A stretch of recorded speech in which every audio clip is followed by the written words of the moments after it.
الحمدللہ الحمدللہ رب العالمین والصلاة والسلام علی رسولہ الکریم وعلی آلہ واصحابہ اجمعین، اما بعد، اعوذ باللہ من الشیطان الرجیم، بسم اللہ الرحمن الرحیم، رب اشرح لی صدری ویسر لی امری واحلل عقدۃ من لسانی یفقہوا قولی۔ السلام علیکم ورحمۃ اللہ وبرکاتہ۔ عشرہ ذوالحجہ چل رہا ہے اور قربانی کے متعلق لوگوں کا ایک سوال یہ بھی رہتا ہے کہ ایک خاندان کے طرف سے ایک قربانی ہونی چاہیے یا تو فیملی کے ہر ممبر کی طرف سے ایک قربانی ہونی چاہیے اور صاحب حیثیت لوگوں کی طرف سے ہی ہونی چاہیے کہ بچوں کی طرف سے ہونی چاہیے وغیرہ۔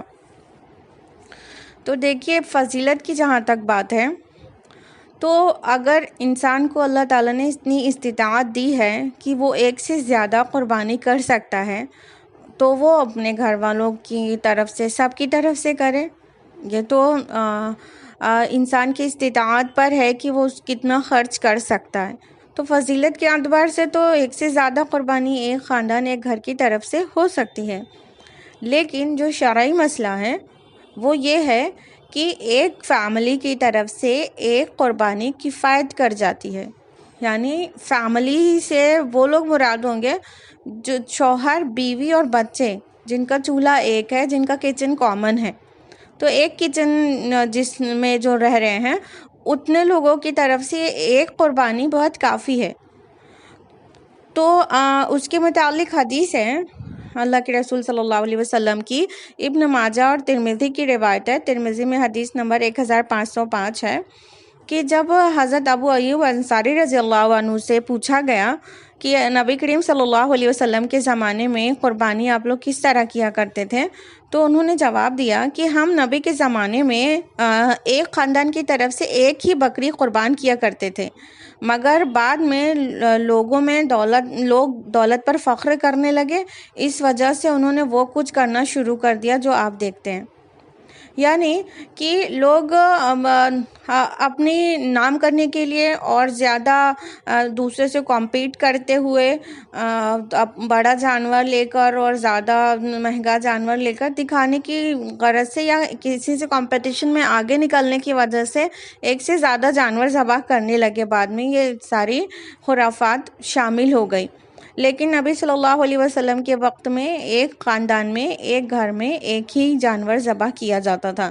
تو شرعی مسئلہ تو یہ ہے کہ ایک گھر کی طرف سے ایک ہی قربانی کافی ہے، لیکن اگر استطاعت ہے تو یہ اللہ کی راہ میں کیا گیا خرچ ہے، ایک سے زیادہ بھی کیا جا سکتا ہے۔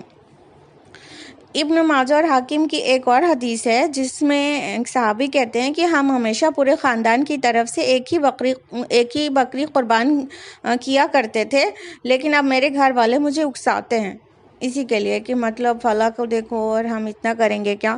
تو اس طرح کی چیزیں دور صحابہ میں آ چکی تھیں اور اب تو اور بہت زیادہ بڑھ گئی ہے۔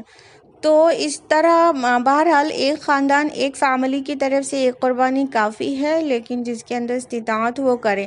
لیکن دھیان دینے کی بات یہ ہے کہ اگر ایک ہی چولہے میں، ایک ہی گھر میں 4-5 بھائی، 6 بھائی مل کے رہ رہے ہیں اپنی اپنی بیوی بچوں کے ساتھ اور سب کا چولہا ایک ہے، تو وہ پھر ایک خاندان نہیں کہلائے گا۔ خاندان کا مطلب شوہر، بیوی اور بچے۔ تو اگر 5 بھائی ہیں، 5 کما رہے ہیں، 6 بھائی ہیں، 6 کما رہے ہیں اور سب کی بیوی بچے الگ الگ ہیں، تو پھر وہاں سے 6 قربانی ہونی چاہیے، نہ کہ ایک۔